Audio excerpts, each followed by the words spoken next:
Hello friends, మనం వంట చేసేటప్పుడు మన వాళ్ళందరూ కూడా గుర్తుకు వస్తూ ఉంటుంటారు కదా. అలానే నాకు మా అమ్మ అక్క ఎప్పుడు కూడా వంట చేసేటప్పుడు గుర్తుకు వస్తూ ఉంటుంటారు.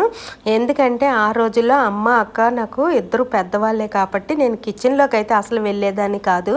కానీ అమ్మ అక్క నా కోసమని మంచి మంచి వంటలన్నీ చేసి పెడుతూ ఉండేవారు. నాకు వంటలు బాగా వచ్చి నేను వండుతున్నాను అనగా నా రుచులు చూడటాకైతే అమ్మ అక్క అయితే ఇప్పుడు లేరండి, దేవుడి దగ్గరికి అయితే వెళ్ళిపోయారు.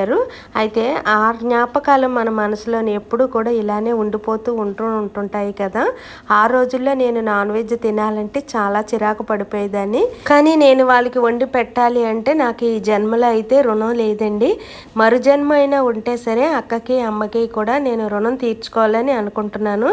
మా అమ్మ అక్క నాకు ఎప్పుడూ కూడా మంచి మంచి వంటలు వండి పెట్టేవారు. ఎందుకంటే ఆ రోజుల్లో నేను ఎక్కువగా నాన్ వెజ్ అంటే ఇష్టపడేదాన్ని కాదు. ఎక్కువగా పప్పు, నెయ్యి, సాంబారు ఇలాంటివే చాలా ఇష్టంగా తినేదాన్ని. చికెన్ కూర వండాలంటే అది ఎలాగా కూడా నాకు తెలిసేది కాదు. అక్క నేర్పిస్తే గానీ నాకు చికెన్ వండడం తెలిసింది కాదు. ఫ్రెండ్స్, మన వాళ్ళు మనల్ని ఎంతో ప్రేమగా చూసుకుంటూ ఉంటుంటారు కదా.